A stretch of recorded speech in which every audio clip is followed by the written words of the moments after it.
basketball, the overall challenge of playing Rutgers, it seems that it's been a team, and I know they had different guys on the roster, but that's played you tough throughout your career. Yes, they're very well coached. They've always had great individual talent, and their coaches have done a great job of bringing their teams together. We watched them on film a couple past games from the past couple of years, and they're just very active. Everybody's in a stance, everybody's hands are ready, everybody's alert, everybody's on the same page. And so we just have to go in there with the same mindset that we've had all season, patiently aggressive, and then playing our best. You haven't won there as a player here. You've been here a while, so that's the only place I believe in the Big Ten you guys haven't won since you've been here. How big of a feather in the cap would that be if you can complete that checklist? It hasn't ever really been on my mind. It's more so just winning games, but it does come down to that. I've never won there, and so yes, it'll be nice to be able to say whenever I'm done with my college career that I won in every single. Well, we won in every single Big Ten, gym, whatever you want to call it. But that's not the end all be all. Our goal is to win games day in and day out, and so wherever it takes place, that's what it is. What kind of achievement would it be if that did happen? To win in every Big Ten arena? I don't know. I'd rather win another Big Ten championship. I'm not too worried about that. Just the way the team is playing right now, you have to feel like this is as well as you played all year for a stretch of games, right? And so maybe go back to early in the season, but it's a lot different when you're in the conference schedule. Absolutely. I think the biggest thing is just not getting too high, not getting too low. We know what we need to do to win the games. We know what we need to do to prepare for the games.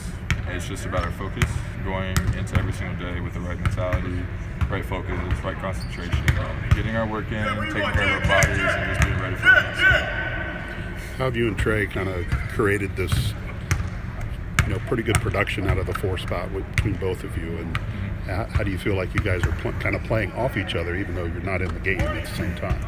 Yeah, I think it started a long time ago in the summer, whenever we were killing each other, fighting for the spot. But I think that we're both mature enough to know that whoever's on the court, you gotta be ready to play, and if you're not, you're gonna get taken out. That's how I've handled it, and I'm pretty sure that's how he's handled it. We've had a lot of talks, just in him asking me questions, me trying to give him tidbits of advice, just the things that I see. But it's really just staying together, staying on the same page, and one person might have a down day, and I know that I have to go in there and pick up the energy, and then vice versa. If he's having a great day, he's got to keep up the energy, and I'm just there to support him. But that's how our team is. Everybody, I feel like, has the next man up mentality, and so whenever everybody's prepared and be locked into your job, we usually have a good day. Do you go out and compete every day? Like you're still trying to get that spot? We played Fortnite last night. Yeah, to a degree.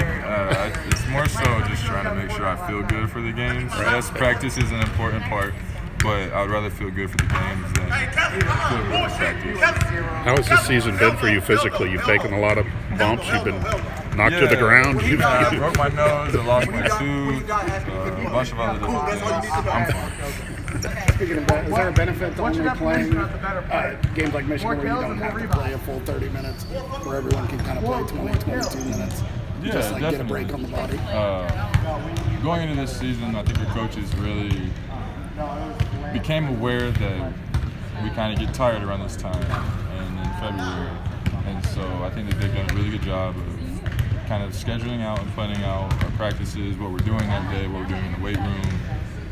And then, of course, playing, I don't know how much I played in the Michigan game, but I know it was pretty, I don't want to say easy because no game is easy, but we didn't have to give the time and effort that we had to in every single game.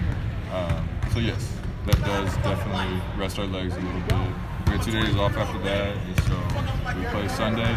I think that's a great break. It's almost too much break time for us, but we want to win a national championship, and so the way we're going right now, I think we're pacing ourselves the right way to get there. So you got 2 weeks where you kind of have 3 or 4 days off in a row. Is this the right time of year to have that? Yeah, I would say so. Has that led to an uptick in the three-point shooting? I think your percentage is up, Brady's up, Fletch is up. Lance has helped, obviously, but it seems like a lot more shots are going down. Yeah. Whereas last year you hit a point in the season where they weren't falling. I'd say it's a little bit of everything. One, the game of basketball. 2, how our teams are playing us. You know, they might double Zach, and we got to be ready to shoot. And so, just harping on doing the little things right, I think it's helped everybody really, from the weight room to taking care of our bodies in the rehab area. Not working too much, and if you need to work more, working more. So it's just everybody's figuring out their own balance. That's the biggest thing of it.